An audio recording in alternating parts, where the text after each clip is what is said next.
What up, though, and welcome to Lions Nation Unite. I am Eazy.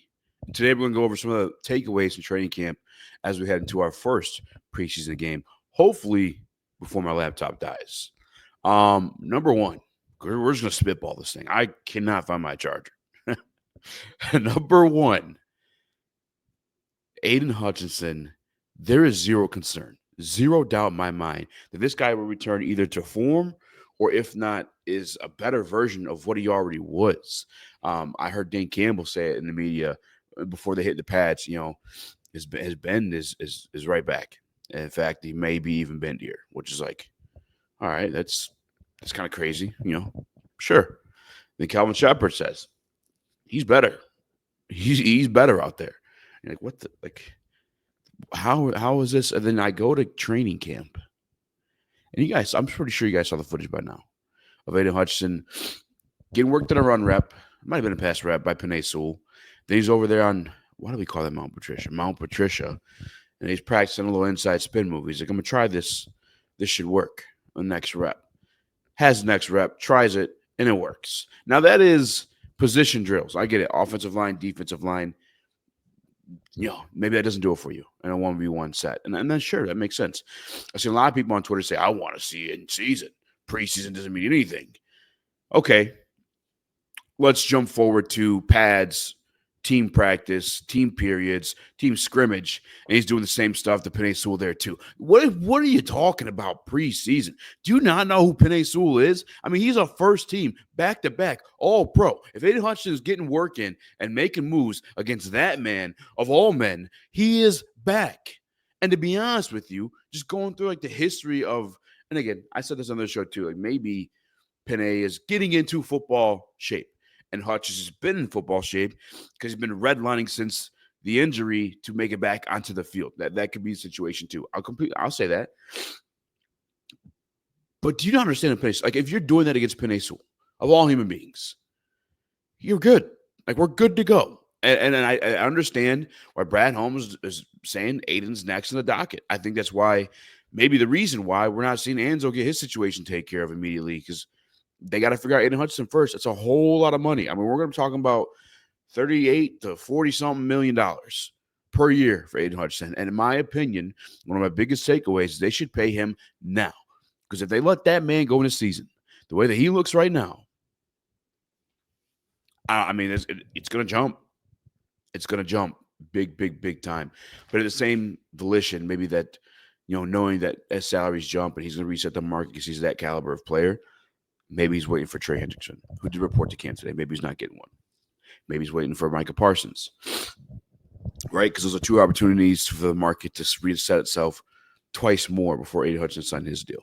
So my number one takeaway from Detroit Lions training camp right now is Aidan Hutchinson balling better. I mean, whatever word you'd like to use, whatever adjective you like to describe a very, very good football player, Aidan Hutchinson has been that in training camp and in droves. Number two, this one, it's more just getting it out the way. We're not going to spend too much time on it. I just noticed that not many people are reporting it or writing about it, and just to ease anybody's concern, Amon-Ra St. Brown is still one of the best wide receivers in the National Football League. I mean, this guy, it doesn't get reported as a training camp takeaway because it's clockwork at this point. He's so good. He's so good. He's so consistent. His footwork is insane. I mean, the stuff that he does it's different, man. Just the cutting up the field, cutting back, turning at angles, late hands, everything. Amon-Ra is just Amon-Ra. But again, it's not getting reported on because it's kind of expected at this point, So I'm gonna get that one out the way. I want to give him his flowers because that guy's just phenomenal, and I think he's brought the best out of my number three biggest takeaway from Detroit Lions training camp thus far, and that is Terrion Arnold. Looks like a completely different football player out there. I mean, his leap has been tremendous. An example, I remember when he was drafted, I had a little bit of a concern about his speed because I was looking at the greats, Darrelle Revis. I don't know why I can't think of anybody else right now on the top of my head. I grew up watching Asante Samuel as well, too. I know a lot of people beefing with him. I don't think Richard Sherman had much of a fast 40, but he was more of a zone coverage or man coverage system. But either way, Deion Sanders, like some of the great defensive backs of all time, who's going to man up, follow a guy, be that guy. They all ran like pretty fast 40s. Now, at the time, I didn't know that Terrion had been a little bit injured when he ran his 40s. Maybe a little bit faster than he's given credit for based on his 40 time. But he also had a pro day time too. Either way, Terrion Arnold looks phenomenal. And the reason why I brought up the speed, because you see reps against Jameson Williams, and he's holding his own. There was an end zone rep, I believe, on Monday, where he nearly got another one-handed interception on Jared Goff. Jared Goff throwing these balls. And these are one-on-one drills. Same thing with Amon-Ra St. Brown. He actually did get a one-handed interception on Amon-Ra St. Brown on top of a couple PBUs.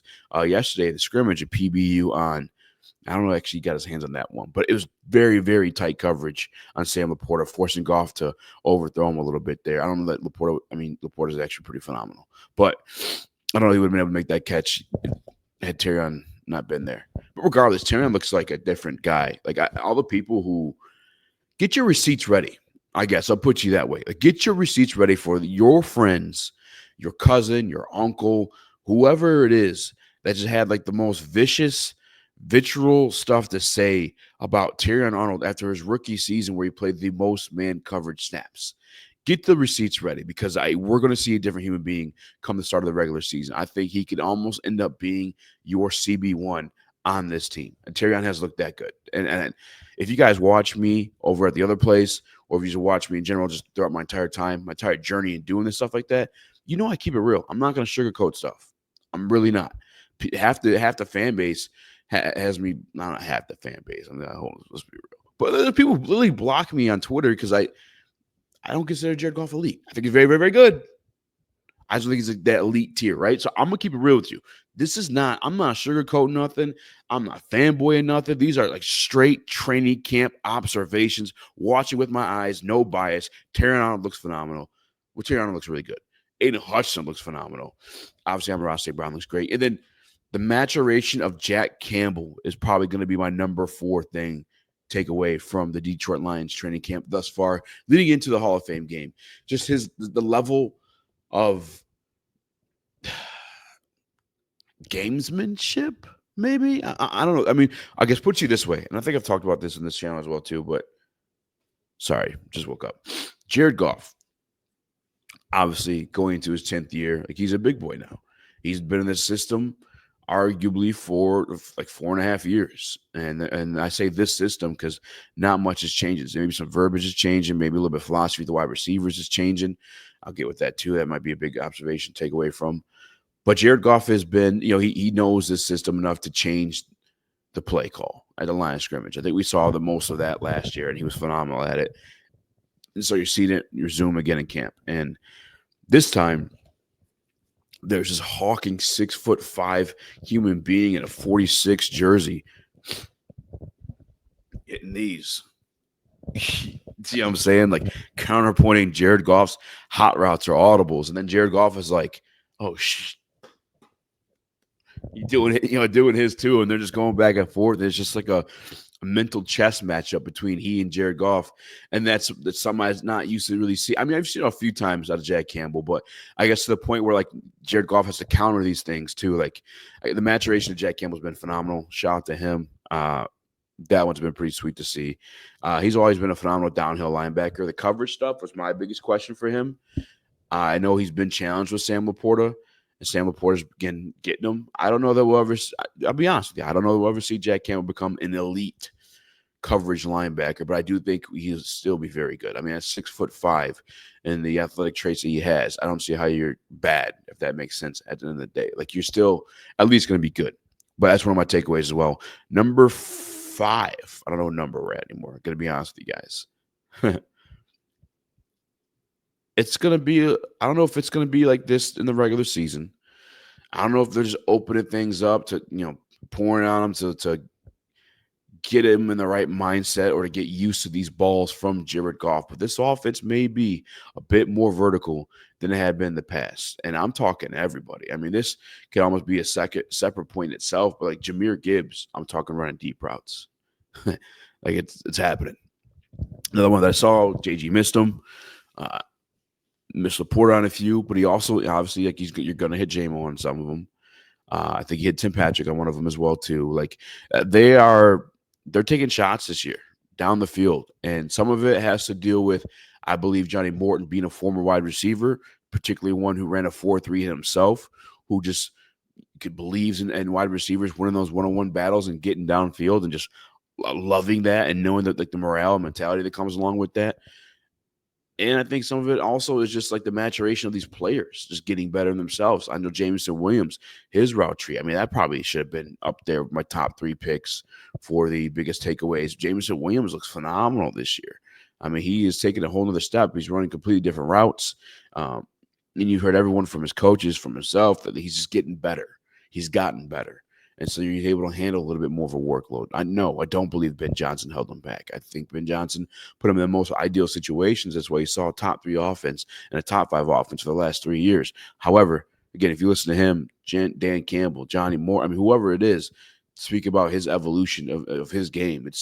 We're watching it before our eyes. And I used to think Spinney was kind of crazy for saying the all-pro stuff. And I still don't know if that comes to fruition, but he'll be teetering that line, Jameson Williams, that is. And part of that is because the offense is a lot more vertical, but also he is running a lot more routes. And I somehow went from a vertical offense to Jameson Williams' point, but here we are. Jameson Williams, another one too, one of the biggest takeaways from camp.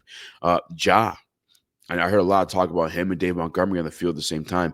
I haven't particularly noticed that. It's few and far between, but what I have noticed is Ja practicing with wide receivers. What I've noticed is Ja motioning out of the backfield into the slot next alongside Jameson Williams. And I've noticed him not just running these cute little running back routes. I've noticed him going deep and Jared Goff trying to look for him deep. And in fact, he kind of overthrew him just a little bit with Anzalone in coverage down the sideline. But again, that's what training camp's for. This is the first week of it. And first week of pads, I should say. So, yeah, those are some of my biggest observations coming away from Detroit Lions training camp. I'll throw in Tate Ratledge, probably looking to play or looking to start at right guard now. Graham Glasgow back at center. Tate Ratledge looks phenomenal. Maybe not enough passing reps to get the feel for that one, and we're not going to see him in the Hall of Fame game per Dan Campbell or Tyleik Williams for that matter. But Tate Ratledge at right guard and Graham Glasgow at center seems to be the combination that they're a lot more comfortable with. In fact, I think Dan Campbell said it's becoming clearer. It was his exact words. So there's that. Tyleik Williams. It's tough because defensive tackle is a thankless job as a former defensive tackle myself. And some of it is him just, sealing his gaps and whatnot. But I ain't going to lie. Like Tate Ratledge and Mahogany Glasgow too, we're kind of working Tyleik. But I will say this, and what gives me confidence is Tyleik was like open about this in a way where it felt like it was a bad day, or like, I don't know, there was like some sort of confidence behind his words, behind his face when he was saying, hey, Tate gave me my welcome to the league moment, which is crazy that a rookie gives you your welcome to the league moment, but I get it. An SEC guard, I mean, that could happen, right? But yeah, Tate probably, Tate ready to go, but Tyleik probably a little bit more of an maybe we have to refine a few things. I don't know what it is, but I'm confident he'll get there. It's nothing I'm absolutely freaking out about. Oh my goodness! I'll tell you what I am freaking out about. Isaac Tesla. I mean, I'm not telling. He's not starting over Tim Patrick at all. But just you're seeing the flashes. You're seeing the vision that Brad Holmes had from blocking safeties into the out of bounds to some of the catches he's made, like without separation, is Randy Moss-esque, right? And once he gets these release packages down, I mean, he could be maybe something special, for being honest with you guys. I did not like the trade that Brad Holmes made. I liked the pick, but I didn't like the trade. 3 third-rounders for 1 third-rounder is just insane to me. But I get the game is changing via NIL and the Wild Wild West that college football has become, but the player in itself, Isaac Tesla, ultimately is what you traded for, and he might end up being worth that. At least I'm seeing the steps of it, and to see it this early, I think, is very, very telling to what he can become. And it helps out that Scotty Montgomery. I'm sure he's going to be a phenomenal receiver coach, but also his offensive coordinator is a former wide receiver himself too, so he'll help him out. But that is it for me. My laptop is going to die. I got to get this uploaded. So make sure you smash that like button and pray this, gets through. It would mean the world to me. Smash the like button, share this video. Let me know what maybe something I didn't touch on that you have a question about in training camp. I will make sure to touch on it in the next video. Comment down below.